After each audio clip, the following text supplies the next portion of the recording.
Guys நம்ம லாஸ்ட்டாக trouble shooting session பார்த்தோம். விஎம் வந்து இஷ்யூ ஒரு பிரச்சனை வந்து என்ன பண்ணுறது, ஒரு சர்வரில் இஷ்யூ வந்து என்ன பண்ணுறதுன்னு சொல்லி பார்த்தோம். இன்றைக்கி பார்க்க போகிற session VM hang issue. VM hang இஷ்யூனா என்ன? விஎம் ஹங்க் அப்படின்னா நம்மளால் ரீச் பண்ண முடியாது அப்படிங்கிற ஒரு அர்த்தம். ஹேங் ஆகுறது அப்படின்னு சொல்கிறோம் இல்லையா, அதுதான் வந்து ஹங்குன்னு நம்ம சொல்லுவோம். இப்போ நீங்கள் லேப்டாப் யூஸ் பண்ணிக்கிட்டே இருக்கீங்க, திடீர்னு உங்கள் லேப்டாப் வந்து ஏதோ ஒரு ரீசனால் ஹேங் ஆயிடுச்சு அப்படின்னு நம்ம சொல்லுவோம். அப்போ என்ன ஆகும், லேப்டாப் நீங்கள் எதுவுமே யூஸ் பண்ண முடியாது. எந்த ஒரு கீபோர்டு ஒர்க் ஆகாது, எந்த ஒரு மவுஸும் ஒர்க் ஆகாது. நீங்கள் அப்போ அதுக்கடுத்து அந்த லேப்டாப் வந்து ஹார்ட் ரீசெட் பண்ணணும். ஹார்ட் ரீசெட்னா என்ன? ரீஸ்டார்ட் அப்படின்னா நீங்கள் இங்கே போயிட்டு இந்த இடத்துல போயிட்டு இதுக்கு பண்ணுறது ரீஸ்டார்ட்டு, சரிங்களா? அப்போ உங்கள் லேப்டாப்பில் நீங்கள் இப்படி பண்ணால் ரீஸ்டார்ட்டு. அதே ஹார்ட் ரீசெட்னா என்னென்னா, லேப்டாப் எதுவுமே பண்ண முடியல அந்த டைமில். அப்போ நீங்கள் வேறு வழியில் நீங்கள் இதெல்லாம் ஃபேஸ் பண்ணியிருப்பீங்க. உங்கள் பவர் பட்டன் இருக்கும், லேப்டாப்பில் பவர் பட்டன் இருக்கும். அந்த பவர் பட்டனை நீங்கள் வந்து ப்ரெஸ் பண்ணிக்கிட்டே இருக்கணும். அப்படி ப்ரெஸ் பண்ணிக்கிட்டே இருந்தீங்கன்னா ஒன்று பவர் ஆஃப் ஆகும், ஆர் ரீஸ்டார்ட் ஆகும், ரீசெட் ஆகும். ரீஸ்டார்ட் கிடையாது guys, there is a difference between restart and reset, சரிங்களா? இது உங்களுக்கான பெரிய டிஃப்ரென்ஸ் இருக்குது ரெண்டுக்கும். இந்த பவரில் போனீங்கன்னா there is 2 option, reset and restart. Okay, இப்போ இது ஒரு விசிஎஸ் விஎம். இந்த விஎம் ஹெல்த்தியாக ரன் ஆகிட்டு இருக்கு. இந்த விஎம் ரைட் கிளிக் பண்ணால் எனக்கு வந்து பவரில் போனோம்னா எல்லா ரீஸ்டார்ட் கெஸ்ட் ஓஎஸ் ஆப்ஷன் வந்து எனக்கு வந்து தெரியுது, ஷட் டவுன் கெஸ்ட் ஓஎஸ் தெரியுது. அப்போ ஒரு சர்வர் ப்ராப்பராக ரன் ஆகுது, ஒரு விஎம் ப்ராப்பராக ரன் ஆகுது அப்படின்னா இந்த ஆப்ஷன் கிரேட் அவுட் இல்லாமல் இருக்கணும், சரிங்களா? ரீஸ்டார்ட் கெஸ்ட் ஓஎஸ்னா that is called graceful restart, which means உங்கள் லேப்டாப்பில் நீங்களாக ஒரு மேனுவலாக ரீஸ்டார்ட் பண்ணுறீங்கல்ல, அதுதான் இந்த கிரேஸ்ஃபுல் ரீஸ்டார்ட். ரீசெட் அப்படிங்கிறது அது ஒரு ஹார்ட் ரீசெட். ஹார்ட் ரீசெட் அப்படின்னா when the server in unstate, server unstate இருக்கப்ப நம்மளால் எதுவுமே பண்ண முடியாது, அது வந்து ஹேங் ஆகி நிற்கும். அதை நீங்கள் கிளிக் பண்ணாலும் ஒர்க் ஆகாது. அந்த மாதிரி டைமில் we will go for reset. இதுக்கு பேர் ஹார்ட் ரீசெட்.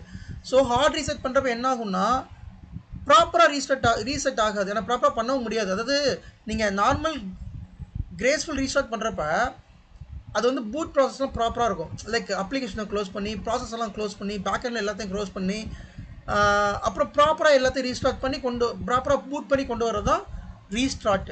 ரீசெட் அப்படிங்கிறது என்னால் எதுவுமே பண்ண முடியாது, வேறு வழியே இல்லாமல் பண்ணுறேன் பார்த்தீங்களா, ஹார்ட் ரீசெட்டு. எதுவுமே ப்ராப்பராக இருக்காது. அது இதுக்கு பேர் வந்து இன்டரப்டட் ரீஸ்டார்ட். ஓகே, இந்த மாதிரி சொல்லிக்கலாம்.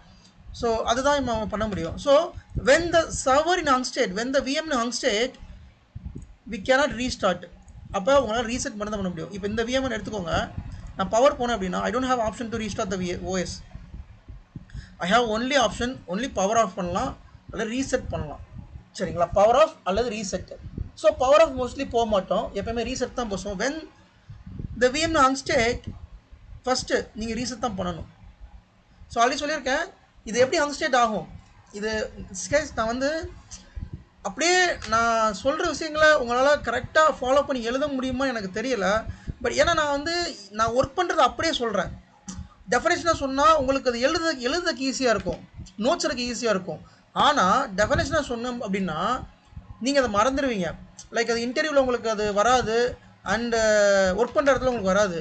அதனால் மோஸ்ட்லி நான் டெஃபனேஷனாக சொல்லவே மாட்டேன், சரிங்களா? நான் என்ன ஆஃபீஸில் ஒர்க் பண்ணுறனோ அதை அப்படியே அந்த சினாரியோவை நான் ரீக்ரியேட் பண்ணுறேன், சரிங்களா? அதனால் நீங்கள் நோட்ஸ் எடுக்கிறப்ப கொஞ்சம் பார்த்து கரெக்டாக நோட்ஸ் எடுத்துக்கோங்க. லைக் வீடியோ திருப்பி பார்த்து எடுத்துக்கோங்க, அல்லது நான் சொல்கிற பாயிண்ட்ஸ் நோட்ஸ் எப்படி எடுப்பீங்கன்னு தெரியாது, பட் நோட்ஸ் எடுத்துக்கோங்க. நான் சொல்கிறத உங்களுக்கு புரிஞ்ச லாங்குவேஜில் எடுத்துக்கோங்க.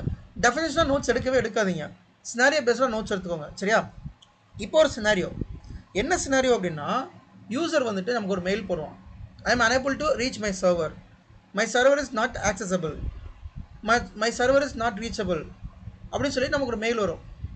அவனை பொறுத்த வரைக்கும் சர்வர் வந்து ரீச் ஆகலை, பிங் ஆகலை, என்னால் அப்ளிகேஷன் லான்ச் ஆக மாட்டேங்குது, யூசர்லாம் வந்து அப்ளிகேஷன் லான்ச் பண்ண முடியலன்னு சொல்கிறாங்க, இது என்னன்னு செக் பண்ணுங்க சொல்லி மெயில் போடுவான். அப்படி மெயில் போட்டவனையும் அந்த மெயிலில் வந்துட்டு சர்வரோட ஐபி, சர்வரோட நேம் எல்லாமே வச்சு மெயில் போடுவான். அதை வச்சு நம்ம டேட்டாபேஸ்லேருந்து எடுக்கணும், நம்மளோட இன்வென்ட்ரி அல்லது நம்மளோட சிஎம்டிப்லேருந்து எடுத்து அது விஎம்ஆ அல்லது ஃபிசிக்கல் சர்வரா விர்ச்சுவல் சர்வர் அப்படின்னு நீங்கள் செக் பண்ணணும். இப்படி இஸ் விர்ச்சுவல் சர்வர் நீங்கள் விசென்டரில் லாகின் பண்ணி, ஓகே விசென்டரில் லாகின் பண்ணுறேன், விசென்டரில் லாகின் பண்ணி லான்ச் கன்சோல் கொடுக்குறேன், சரியா? லான்ச் கன்சோல் கொடுத்து எனக்கு இந்த மாதிரி கன்சோல் வரும். இதுக்கு பேர் கன்சோல், விர்ச்சுவல் கன்சோல். சரியா? இந்த கன்சோலில் we can able to view the server. இப்போ இது விண்டோஸ் சர்வராக இருந்துச்சுன்னா இந்த இடத்துல கண்ட்ரோல் ஆல்ட் டெலிட் இருக்குது பார்த்தீங்களா, இதை ப்ரெஸ் பண்ணுங்கள். இந்த கண்ட்ரோல் ஆல்ட் டெலிட் ப்ரெஸ் பண்ணுறப்ப உங்களுக்கு லைக் யூசர் நேம் பாஸ்வேர்டு வரணும். அப்படி யூசர் நேம் பாஸ்வேர்டு வராமல் ஹேங் ஆகி நிற்குது, எதுவுமே ஒர்க் ஆகலை. சரி கைஸ், நீங்கள் இதை எப்படி செக் பண்ணலாம்னு ஒன்லி இந்த கண்ட்ரோல் ஆல்ட் டெலிட் வச்சு தான் செக் பண்ண முடியும். இந்த கண்ட்ரோல் ஆல்ட் டெலிட்டை நீங்கள் ப்ரெஸ் பண்ணால் இந்த மாதிரி யூசர் நேம் பாஸ்வேர்டு போடுறதுக்கு ப்ராம்ப்ட் கேட்கணும். அப்படி கேட்காம எதுவுமே பண்ணாமல் இப்படியே நிற்குதுன்னா அதுக்கு பேர் ஹங் ஸ்டேட்னு அர்த்தம். So you have to understand what is hang state அப்படிங்க நீங்கள் வந்து அண்டர்ஸ்டாண்ட் பண்ணணும். அண்ட் ஆல்சோ முக்கியமாக இது விண்டோஸ் சர்வரில் நீங்கள் கண்ட்ரோல் டெலிட் ப்ரெஸ் பண்ணிக்கலாம். சரிங்களா? இதே லினக்ஸ் சர்வர் இருந்தால் என்ன பண்ணணும்? கெஸ் லினக்ஸ் சர்வர் இருந்தால் நோட் பண்ணிக்கோங்க, should not press control alt delete. எக்காரணத்தை கொண்டும் இந்த கண்ட்ரோல் ஆல்ட் டெலிட் ப்ரெஸ் பண்ணக்கூடாது. அப்படி நீங்கள் ப்ரெஸ் பண்ண என்ன ஆகுதுன்னு சொல்லுவா, சர்வர் ரீஸ்டார்ட் ஆகிரும். அதாவது நல்லா இருக்கிற சர்வர் இன்கேஸ் அந்த சர்வர் நல்லா இருந்தாலும் ரீஸ்டார்ட் ஆகிரும். புரியுதுங்களா? இப்போ இது ஹங்கில் இருக்கான்னு செக் பண்ண தான் போகிறோம் நம்ம. மேபி அது ஹங்கில் இருக்கலாம், இல்லாமலும் இருக்கலாம். சரிங்களா? சி எப்பயுமே ஒரு ட்ரபிள் ஷூட்டிங் பண்ணுறப்ப மைண்டை வந்து இதுதான் ஃபிக்ஸ் பண்ணாதீங்க. அது ஹங் ஸ்டேட்டாகவும் இருக்கலாம், அல்லது இப்போ ஒரு யூசர் மெயில் பண்ணுறான், எனக்கு வந்து சர்வர் இஷ்யூன்னு மெயில் பண்ணுறான்னா அது மேபி ஓஎஸ் லெவலில் இஷ்யூவாக இருக்கலாம், அல்லது விஎம் லெவலில் இஷ்யூவாக இருக்கலாம், அது ஹங் ஸ்டேட்டாக இருக்கலாம், எதுனாலும் இருக்கலாம். அதுக்கு நீங்கள் ஹங்குன்னு நினச்சி நீங்கள் இதை ப்ரெஸ் பண்ணக்கூடாது, அவசரப்பட்டு ப்ரெஸ் பண்ணக்கூடாது. விண்டோஸ் விஎம்மாக இருந்தால் மட்டும்தான் you can press control delete. Either if it is a Linux VM you should not press control delete. நீங்கள் இப்போ லினக்ஸ் விஎம் வந்து என்ன செய்யணும் அப்படின்னா கன்சோலுக்குள்ளே டபுள் கிளிக் பண்ணுங்கள். இப்போ என்னோடய மவுஸ் கொண்டு போகிறேன், கன்சோலுக்குள்ளே டபுள் கிளிக் பண்ணிவிட்டு நான் என்டர் கொடுக்குறேன். சரியா? ஆர் நீங்கள் கொடுக்குறப்ப உங்களுக்கு ரூட் இந்த மாதிரி வரும். சரிங்களா? இப்போ நான் என்டர் கொடுத்தேன், என்டர் கொடுத்தோன்னே இந்த மாதிரி வருது, அல்லது அதில் ரூட் அப்படின்னு கேட்கும். ஓகே, ஸோ இந்த மாதிரி ரூட் பாஸ்வேர்டு கேட்கும். அப்போ அதை வச்சு கண்டுபிடிச்சிடலாம் இது வந்து ஹங்கில் இருக்கா இல்லையான்னு. இப்போ நீங்கள் டபுள் கிளிக் பண்ணுறப்பையோ அல்லது கர்சரை உள்ளே மூவ் பண்ணுறப்பையோ எந்த ஒரு ரியாக்ஷன் நீங்கள் லினக்ஸ் மிஷினை பொறுத்த வரைக்கும் நீங்கள் டபுள் கிளிக் பண்ணி ஏதாவது சும்மா டைப் பண்ணுங்கள், ஒரு 2 லெட்டர் டைப் பண்ணுங்கள், கீபோர்டில் ஒரு 2 லெட்டர் டைப் பண்ணுங்கள். அந்த 2 லெட்டர் டைப் பண்ணிங்கன்னா அந்த லெட்டர் வந்து டைப் ஆகுதுன்னு செக் பண்ணுங்கள். டைப் ஆச்சுன்னா ஹங்கில் இல்லைன்னு அர்த்தம். அந்த லெட்டர் டைப் ஆகலை அப்படின்னா அது ஹங்கில் இருக்குன்னு அர்த்தம். சரிங்களா? எக்காரணத்தை கொண்டும் இந்த சென்ட் கண்ட்ரோல் டெலிட் வந்து லினக்ஸ் மிஷினில் ப்ரெஸ் பண்ணாதீங்க. Guys please note on this point. If you press control delete in Linux machine it will be reboot. அப்போ அது உங்களுக்கு பிரச்சனை, தேவையில்லாத நீங்கள் வந்து பிரச்சனையில் மாட்டுற மாதிரி இருக்கும். எக்காரணத்தை கொண்டு இதை ப்ரெஸ் பண்ணக்கூடாது. விண்டோஸ் மிஷினில் வேறு வழியில் இதை தான் நீங்கள் ப்ரெஸ் பண்ணி ஆகணும், அப்போ தான் நம்ம லாகின் பண்ணவே முடியும். ஓகே, இதை புரிஞ்சுக்கோங்க ஃபஸ்ட்டு. நான் இப்போ வந்து லினக்ஸ் என்ன பண்ணுவோம், புரியல என்னங்க? லினக்ஸ் என்ன இது பண்ணுவோம், அந்த லினக்ஸில் கண்ட்ரோல் டெலிட் கொடுக்கக்கூடாது. ஜஸ்ட்டு நீங்கள் உங்கள் மவுஸை உள்ளே கிளிக் பண்ணுங்கள், கிளிக் பண்ணிவிட்டு ஏதோ ஒரு டெக்ஸ்ட் டைப் பண்ணுங்கள், ரூட் அப்படின்னு டைப் பண்ணுங்கள், ஏதோ ஒன்று டைப் பண்ணுங்கள். டைப் பண்ணுறப்ப டெக்ஸ்ட் உங்களுக்கு வந்து டைப் ஆச்சு அப்படின்னா அது ஒரு ஹங்கில் இல்லைன்னு அர்த்தம். டெக்ஸ்ட் டைப் ஆகாமல் அப்படியே ஹேங் ஆகி நிற்குன்னா அது ஹங் ஸ்டேட்னு அர்த்தம். புரியுதா? கைஸ் இதெல்லாம் வந்து ப்ராக்டிக்கலாக நான் சொல்கிறது. இதெல்லாம் நீங்கள் வந்து சாட்ஜிபிடியில் போட்டாலும் சரி, நீங்கள் வந்து எந்த ஒரு ஏஐயில் போட்டாலும் இந்த மாதிரி இன்ஃபர்மேஷன் கிடைக்கவே கிடைக்காது. இப்போ நான் சொன்ன இன்ஃபர்மேஷன்ஸ்லாம் இதெல்லாம் ப்ராக்டிக்கலாக நான் பார்த்த பிரச்சனைகள். இதெல்லாம் நான் பண்ணியிருப்பேன். நான் என்னோடய இனிஷியல் கெரியர் ஸ்டேஜில் நான் இதெல்லாம் பண்ணியிருக்கேன். இப்போ நான் பார்க்குறப்ப என்னோடய L1 L2ஸ்லாம் பண்ணுறாங்கல்ல, அதை நான் பார்த்துருக்கேன், இந்த மாதிரி பண்ணுறாங்க பார்த்துருக்கேன். ஸோ அதனால் அதை பண்ணாதீங்கன்னு நான் சொல்கிறேன். சரியா? Fine, okay. ஸோ ஹங்கில் இருக்காலையும் கண்டுபிடிச்சிக்கோங்க. இதே விர்ச்சுவல் சர்வராக இருந்தால் நீங்கள் வந்து இங்கே கண்டுபிடிச்சிக்கலாம் வெப் கன்சோல் வந்து. இதே இது ஃபிசிக்கல் சர்வராக இருந்துச்சுன்னா you have to login to the ILO or ID rack. நீங்கள் ILO or ID rack login பண்ணுங்கள். லாகின் பண்ணிவிட்டு அதில் விர்ச்சுவல் கன்சோல் இருக்கும் இல்லையா, அந்த விர்ச்சுவல் கன்சோலை நீங்கள் ஓப்பன் பண்ணி அதில் ஹங்கில் இருக்கலாம் செக் பண்ணுங்கள். சரிங்களா? மோஸ்ட்லி அதை வந்து நம்ம விண்டோஸ் சர்வர் தான் மேனேஜ் பண்ணுவோம். ஃபிசிக்கல் சர்வராக இருந்தால் விண்டோஸ் சர்வர் தான் மேனேஜ் பண்ணுவோம். ஃபிசிக்கல் லினக்ஸ் சர்வர் வந்து we are not managing, there is a team, Linux team வந்து மேனேஜ் பண்ணுவாங்க. பட் ஃபிசிக்கல் விண்டோஸ் சர்வர்ஸ் நம்ம சம்டைம்ஸ் மேனேஜ் பண்ணுற மாதிரி வரும். அப்போ அதில் சேம் இதே மாதிரி தான், அதில் கன்சோல் ஓப்பன் ஆகும், அதில் கண்ட்ரோலர் டெலிட் கொடுத்து பாருங்கள், வருதா இல்லையா பாருங்கள். வரலாட்டி அது ஹங் ஸ்டேட் இருக்குன்னு அர்த்தம். சரி, ஓகே. வாட் இஸ் இப்போ ஹங்னா என்னென்னு பார்த்துட்டோம். ஓகே, அப்போ ஒரு சர்வர் ஹங்கில் இருக்குது, ஒரு விஎம் ஹங்கில் இருக்குன்னா what is the reason behind the scenario, என்ன ரீசனுக்காக அது ஹங்கில் இருக்குது, தென் அதுக்கு என்ன சொல்யூஷன், இதுதான் நம்ம வந்து கம்ப்ளீட்டாக பார்க்க போகிறோம். சரியா? ஓகே. ஸோ ஹங் ஸ்டேட்டுக்கு நிறைய ரீசன்ஸ் இருக்குது. ஒரு ஒரு விஎம் வந்து இங்கே ஹங்க் ஆகுது அப்படின்னா நிறைய ரீசன்ஸ் இருக்குது. இப்போ நான் விஎம் பற்றி பேசிக்கிட்டு இருக்கேன். First of all CPU memory utilisation.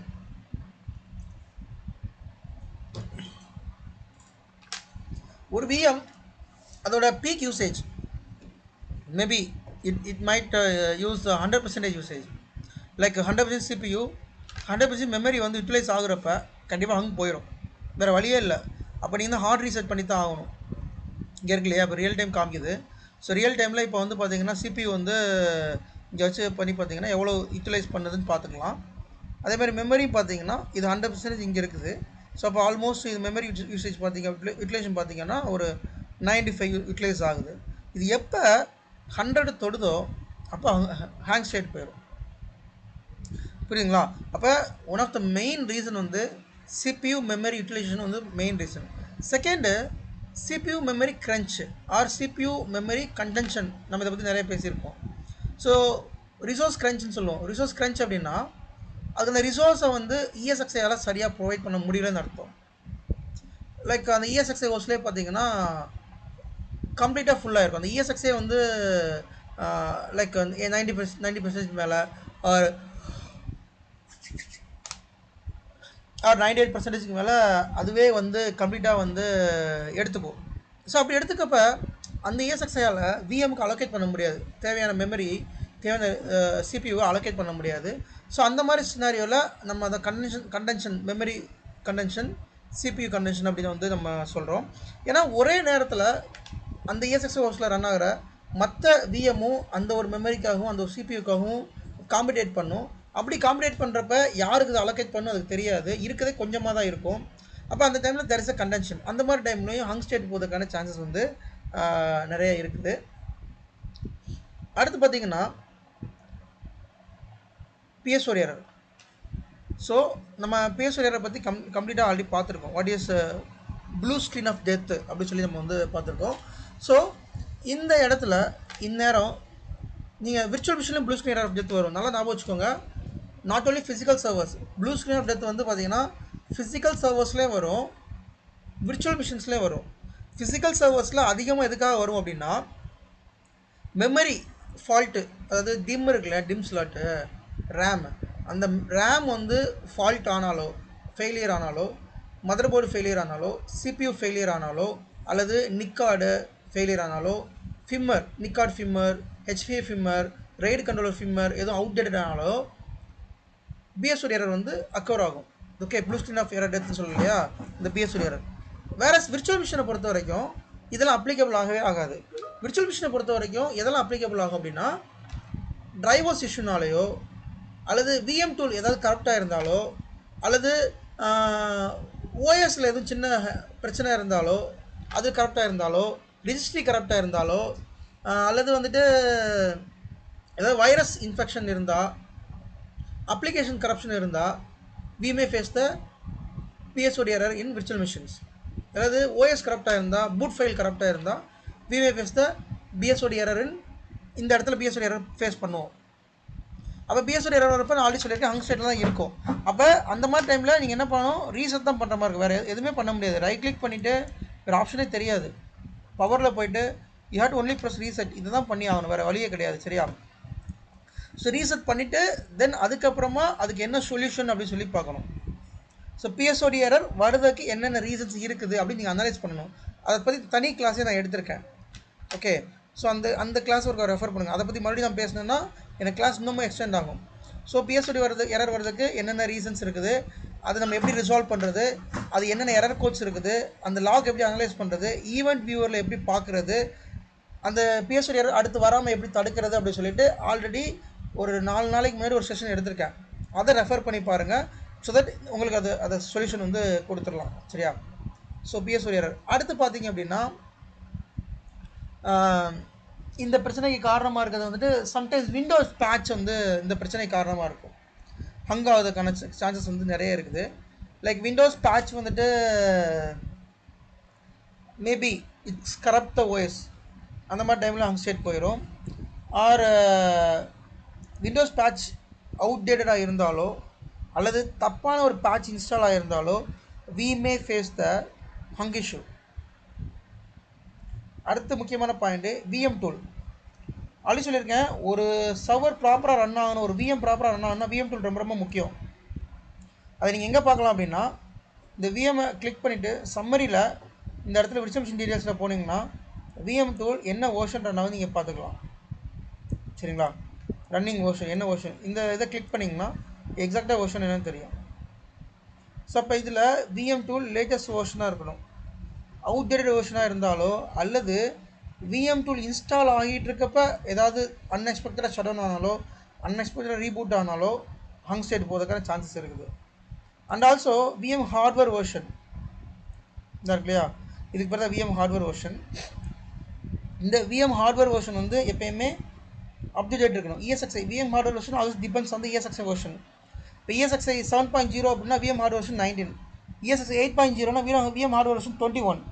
So ஓகேங்களா, ஸோ இந்த மாதிரி ESXi வெர்ஷனை டிபெண்ட் பண்ணி அந்த விஎம் ஹார்ட்வேர் வெர்ஷன் வந்து இருக்கும். சரிங்களா, ஸோ இந்த விஎம் டூல் வெர்ஷன் கரெக்டாக இருக்கான்னு செக் பண்ணிக்கோங்க. இன்கேஸ் விஎம் டூல் வந்து அவுட்டேட்டடாக இருக்குது அப்படின்னா you have to go for VM tool upgrade. இதை ரைட் கிளிக் பண்ணிவிட்டு கெஸ்ட் ஓஎஸில் there is option upgrade VMware tool. நீங்கள் வந்து விஎம்ஆர் டூலை இந்த ஆப்ஷன் மூலமாக பண்ணிக்கலாம், அல்லது விஎம் டூலை டவுன்லோட் பண்ணி அதை அந்த ஐஎஸ்ஓ வந்து விஎம்மில் மவுண்ட் பண்ணிவிட்டு அதுக்கப்புறமா நீங்கள் விஎம் டூல் இன்ஸ்டால் பண்ணலாம். ஸோ இதை சரி பண்ணுறதுக்கு விஎம் டூல் ஒன்று தான் கரெக்டான option. And VM hardware version update பண்ணுறதுக்கு நீங்கள் இந்த அப்டேட்ஸ் போனீங்கன்னா இந்த இடத்துல இருந்து விஎம் ஹார்ட்வேர் வெர்ஷன் வந்து நீங்கள் அப்டேட் பண்ணிக்கலாம். இதில் விஎம் ஹார்ட்வேர் கம்பேட்டபிலிட்டியில் அப்கிரேட் டு மேட்ச் கோர்ஸ் கொடுத்தோம்னா பண்ணிக்கலாம், அல்லது இங்கேயுமே இருக்கும். இங்கே விஎம் ரைட் கிளிக் பண்ணிட்டு கம்பேட்டபிலிட்டி போனீங்கன்னா ஸ்கெடியூல் விஎம் கம்பேட்டபிலிட்டி அப்கிரேட் அப்படின்னு நீங்கள் கொடுத்தீங்கன்னா எந்த டைம் வந்து விஎம் ஹார்ட்வேர் வெர்ஷன் அப்டேட் பண்ணணும்னு கேட்கும். அந்த டைம் நீங்கள் ஸ்கெடியூல் கொடுங்க, இதுக்கு டவுன் டைம் தேவை. சரியா, ஸோ விஎம் டூல் அப்டேட் பண்ணதுக்கப்புறம் தான் இது பண்ணணும். ஸோ அப்போ நோட் பண்ணிக்கோங்க, VM tool version and VM hardware version might be outdated or corrupted ஆச்சுன்னா விஎம் அங்காதுக்கு நிறைய சான்சஸ் இருக்குது.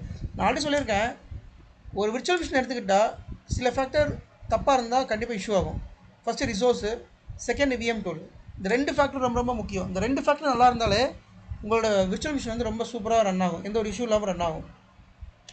ஓகே, தென் அடுத்து விஎம் ஹங் ஸ்டேட் போகிறதுக்கான சான்சஸ் என்ன அதிகமாக இருக்குது அப்படின்னா டேட்டா ஸ்டோர். நம்மளோட விஎம் வந்து டேட்டா ஸ்டோரில் ரன் ஆகுது. டேட்டா ஸ்டோர் எங்கே ரன் ஆகும், ஒரு லன்னில் சான் ஸ்டோரேஜில் ரன் ஆகும். ஓகே, அப்போ அந்த டேட்டா ஸ்டோரில் ஒரு இஷ்யூ வந்தாலோ அல்லது ஸ்டோரேஜில் ஒரு இஷ்யூ வந்தாலோ VM may face the hang state. Might be அந்த ஸ்டோரேஜ் கரெக்டாக இருந்தால், அல்லது டேட்டா ஸ்டோரில் எது பிரச்சனை வந்தால், அல்லது டேட்டா ஸ்டோர் ஃபுல் ஆனால். நோட் பண்ணிக்கணும், இந்த டேட்டா ஸ்டோரில் நிறைய இருக்குது. சான் ஸ்டோரேஜ் பிரச்சனை வந்தாலோ அல்லது நம்ம டேட்டா ஸ்டோரில் ஏதாவது பிரச்சனை வந்தாலோ ஹங் ஸ்டேட் போகிறதுக்கு சான்சஸ் இருக்குது. தென் நம்ம டேட்டா ஸ்டோரோட ஸ்பேஸ் ஃபுல் ஆயிடுச்சு. நான் ஆல்ரெடி சொல்லியிருக்கேன், டேட்டா ஸ்டோரோட ஸ்பேஸை வந்து நம்ம எப்பயுமே த்ரெஷ்ஹோல்டு வேல்யூவில் மெயின்டைன் பண்ணணும். இப்போ 10 GB டேட்டா ஸ்டோர் அப்படின்னா 800 GB தான் நீங்கள் யூஸ் பண்ணணும். Remaining 200 GB you should not use. சரி, 10 TBயில் 8 TB நீங்கள் யூஸ் பண்ணிக்கலாம். 2 TB வந்து you can reserve for the VM purpose. நீங்கள் ஃபுல்லாக யூட்டிலைஸ் ஆகிடுச்சு அப்படின்னா விஎம் வந்து ஹங் ஸ்டேட் போயிடும், அல்லது விஎம் பவர் ஆஃப் போயிடும். ஸோ டேட்டா ஸ்டோர் ஸ்பேஸை எப்பயுமே கரெக்டாக மெயின்டைன் பண்ணணும். நீங்கள் தப்பாக மெயின்டைன் பண்ணிங்கன்னா இது நான் இப்போ ஆர்சி ஒன்று ப்ரிப்பேர் பண்ணிக்கிட்டு இருக்கேன்னு சொன்னேன்ல, அந்த ஆர்சி தான் இப்போ ப்ரிப்பேர் பண்ணிக்கிட்டு இருந்தேன். டேட்டா ஸ்டோர் வந்து ஃபுல்லாகிடுச்சு. ஃபுல்லாகி விஎம் வந்து ஹங் ஸ்டேட் போயிடுச்சு, 2 விஎம் வந்து ஹங் ஸ்டேட் போயிடுச்சு. ஓகே, ஸோ அதுக்கான ஆர்சி தான் இப்போ ப்ரிப்பேர் பண்ணிக்கிட்டு இருக்கேன். ஓகே, ஸோ இது அடிக்கடி நடக்கிற ஒரு இஷ்யூ. பட் மோஸ்ட்லி நம்ம கவனிக்காம மட்டும் தான் இது பிரச்சனை வரும். இப்போ டேட்டா ஸ்டோர் வந்துட்டு த்ரெஷ்ஹோல்டு லிமிட் நம்ம வச்சுருக்கோம். 20% threshold limit, 90% threshold limit. when the data score reach the threshold limit, threshold value, நமக்கு ஒரு மெயில் வரும், அந்த டிக்கெட் க்ரியேட் ஆகும். அதை வச்சு நம்ம டக்குன்னு பார்த்துக்கலாம். இன்கேஸ் நீங்கள் மெயில் பார்க்காம விட்டாலோ டிக்கெட்டை நீங்கள் வந்து சரியாக கவனிக்காம விட்டாலோ டேட்டா ஸ்டோர் ஃபுல்லாகிடும். அப்படி தான் டேட்டா ஸ்டோர் ஃபுல்லாக ஆகிடுச்சு ஒர்க் இல்லை. இப்போ தான் ரீசெண்டாக அதுக்கு ஆர்சியை ப்ரொவைட் பண்ணிக்கிட்டு இருக்கேன். ஸோ ஓகே, அப்போ டேட்டா ஸ்டோரில் you have to minimum reserve 20% of data store value. 10 TBனா 2 TB ரிசர்வ் பண்ணி வச்சுக்கோங்க. எக்காரணத்தை விட அதை வேறு விஎம்க்கு அலோகேட் பண்ணாதீங்க. ஏன்னா விஎம் வந்து நம்ம தின் ப்ரொவிஷன் கொடுத்துருக்கோம்னா விஎம்மோட சைஸ் வந்து க்ரோ ஆகிட்டே இருக்கும். சப்போஸ் ஸ்னாப்ஷாட் எடுக்கிறோம் அப்படின்னா க்ரோ ஆகிட்டே இருக்கும். அப்போ திடீர்னு வந்து டேட்டா சோர்ஸ் டக்குன்னு ஃபுல்லாயிரும். இது வந்து ஒரு செகண்டில் ஃபுல்லாயிரும். ஓகே, ஸோ அதனால் இதை கொஞ்சம் கரெக்டாக பாருங்கள்.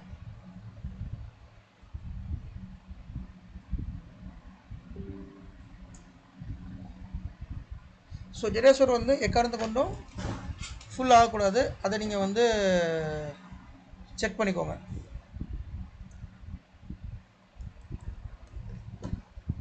ஸோ அப்புறம் பேட்ச் இஷ்யூ, ஸ்னாப்ஷாட் கன்சாலிடேஷன், அதாவது டிஸ்கன்சலேஷன் error.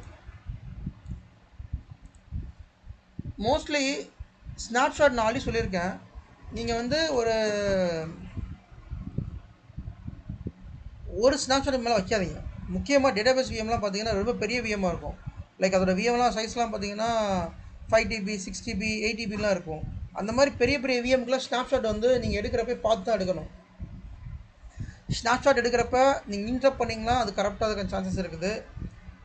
And data store full ஆயிடுச்சுன்னா ஸ்னாப்ஷாட் எடுக்கிறப்ப டேட்டா ஸ்டோர் ஃபுல் ஆயிடுச்சுன்னா இந்த டிஸ்கன்சலேஷன் எரர் வரதுக்கான சான்சஸ் இருக்குது. ஆல்ரெடி இதை பற்றி நிறைய பேசியிருக்கேன். டிஸ்கன்சலேஷன் எரர் பற்றி நான் ஆல்ரெடி நிறைய சொல்லியிருக்கேன். So when the disconsolation error occur, the VM may went to hung state. அந்த டிஸ்கன்சலேஷன் எரர் வந்தால் சம்டைம்ஸ் போகும். சில நேரத்தில் நீங்கள் கன்சாலிடேட் டிஸ்க்னு ஒரு ஆப்ஷன் இருக்கும். அதை நீங்கள் பண்ணுறப்பையும் இந்த எரர் வரதுக்கான ஹங் ஸ்டேட் போகிறதுக்கு சான்சஸ் இருக்குது. ஸ்னாப்ஷாட்டில் போயிட்டு இங்கே கன்சாலிடேட் ஒரு ஆப்ஷன் இருக்குது பார்த்தீங்களா? இந்த கன்சாலிடேட் ஆப்ஷன் நீங்கள் கொடுக்குறப்ப அந்த விஎம் ஹங் ஸ்டேட் போகிறதுக்கான சான்சஸ் இருக்குது. ஸோ அதனால் எப்போயுமே ஒரு ப்ரொடக்ஷன் விஎம்மில் ஹங் ஸ்டேட் கன்சாலிடேட் நீங்கள் கொடுக்கறதுக்கு முன்னாடி அந்த விஎம்ஐ ஷட் டவுன் பண்ணிவிட்டு டவுன் டைம் வாங்கி ஷட் டவுன் பண்ணிவிட்டு அப்புறமா பண்ணுங்கள். இல்லைனா அது ஹங் ஸ்டேட் போகிறதுக்கான சான்சஸ் இருக்குது. ஓகே, ஸோ டிஸ்கன்சலேஷன் எரரை வந்து நம்ம அவாய்ட் பண்ணணும். அதை அவாய்ட் பண்ணணும் அப்படின்னா ஸ்னாப்ஷாட் வந்து ஒரு ஸ்னாப்ஷாட் அல்லது 2 ஸ்னாப்ஷாட் மேலே வச்சுருக்கக்கூடாது. மோர் தென் 1 டேக்கு மேலே அல்லது 2 டேஸ்க்கு மேலே ஸ்னாப்ஷாட் வச்சுருக்கக்கூடாது. நீங்கள் புதுசாக ஒரு ஸ்னாப்ஷாட் எடுக்கிறீங்கன்னா ஆல்ரெடி ரன் ஆகிற எக்ஸிஸ்டிங் ஸ்னாப்ஷாட்டை டெலீட் பண்ணிவிட்டு எகைன் புது ஸ்னாப்ஷாட் எடுங்க. ஓகே, ஸோ அப்படி பண்ணிங்கன்னா இந்த ப்ராசஸ் நீங்கள் ஃபாலோ பண்ணிங்கன்னா we may avoid the disk consolidation error. Disk consolidation error மெயினாக வரதுக்கு காரணமே ஸ்னாப்ஷாட் இஷ்யூ தான். டேட்டா ஸ்டோர் ஸ்பேஸ் பிரச்சனை, ஸ்னாப்ஷாட் பிரச்சனை, இதனால தான் வரும். அதனால் இதெல்லாம் செக் பண்ணுங்கள். கன்சாலிடேஷன் எரர் வருதான் பார்த்துக்கோங்க. வந்துச்சுன்னா ஹங் ஸ்டேட் போகிறதுக்கான சான்சஸ் வந்து நிறைய இருக்குது. ஓகே, தென் சம்டைம்ஸ் ஏதாவது அப்ளிகேஷன் வந்து கரெக்டானாலோ அப்ளிகேஷன் வந்து தப்பாக ஒர்க் ஆனாலோ அந்த மாதிரி டைம்லேயும் வந்து ஹங் ஸ்டேட் போகிறதுக்கான சான்சஸ் வந்து நிறைய இருக்குது. இது வந்து நான் இப்போ உங்களுக்கு சொன்னது எல்லாமே மோஸ்ட் காமன் ரீசன்ஸ். இதை தவிர்த்து இன்னும் சில ரீசன்ஸ் இருக்கலாம். ஓகே, பட் இதெல்லாம் நான் ஃபேஸ் பண்ண இஷ்யூஸ். இப்போ நான் சொல்கிறது எல்லாமே நான் நேரடியாக ஃபேஸ் பண்ண இஷ்யூஸ். இதை தவிர்த்து இன்னும் சில இஷ்யூஸ்லாம் இருக்கலாம். பட் இதெல்லாம் காமன் இஷ்யூஸ், அடிக்கடி நம்ம ஃபேஸ் பண்ணுற இஷ்யூஸ். ஸோ நான் ட்ரபிள் ஷூட்டிங்கை பொறுத்த வரைக்கும் ரொம்ப காமனாக அடிக்கடி என்ன இஷ்யூ வருதோ அதை தான் உங்களுக்கு வந்து ப்ரொவைட் பண்ணிக்கிட்டு இருக்கேன். அதையும் நீங்கள் நோட் பண்ணிக்கோங்க. அதுவே உங்களுக்கு சஃபிஷியன்ட். நம்ம ஸ்டூடெண்ட் யாருமே வந்து ஆஃபீஸில் போய் ஒர்க் பண்ணிவிட்டு ஸ்ட்ரகிள் பண்ணதான் சரித்திரமே கிடையாது. எனக்கு வந்து ஆஃபீஸ் நான் வந்து ஃப்ரெஷராக ஒரு நியூவாக ஜாயின் பண்ணியிருக்கேன். நியூவாக ஜாயின் பண்ணிவிட்டு எனக்கு வந்துட்டு எந்த ஒரு எக்ஸ்பீரியன்ஸ் இல்லாமல் நான் போய் ஒரு ஆஃபீஸில் உட்கார்றேன் அப்படின்னா எஸ் அஃப்கோர்ஸ் நீங்கள் போய் உட்காரலாம். உங்களுக்கு எந்த ஒரு இஷ்யூவும் வராது. ஏன்னா நான் வந்து என்னோடய எக்ஸ்பீரியன்ஸ் தான் உங்களுக்கு நான் ஷேர் பண்ணுறேன். சினாரியோ பேசுகிறத தான் உங்களுக்கு ஷேர் பண்ணுறேன். அப்படி இருக்கிறப்ப அதை நீங்கள் வந்து இம்ப்ளிமெண்ட் பண்ணிக்கலாம். சரிங்களா? Okay, yes. ஸோ இதான் மோஸ்ட்லி ஹங் ஸ்டேட்டுக்கான ரீசன்ஸ். யாராவது டவுட்ஸ் இருந்தால் கேளுங்க. Let's close the session. So இந்த மாதிரி கால் வந்துச்சு, டீம்ஸ் கால் வந்துருச்சு பார்த்தீங்களா? நான் சொன்னால ஒரு ஃபோன் பெண்டிங் இருக்குண்டு டீம்ஸ் கால் வந்துருச்சு. So any doubts guys? இல்லை sir, thank you sir. Fine guys. So video refer பண்ணுங்கள். சனி தான் இருக்குது, படிங்க. ட்ரபிள் ஷூட்டிங் எல்லாமே திருப்பி வீடியோஸ் பாருங்கள்.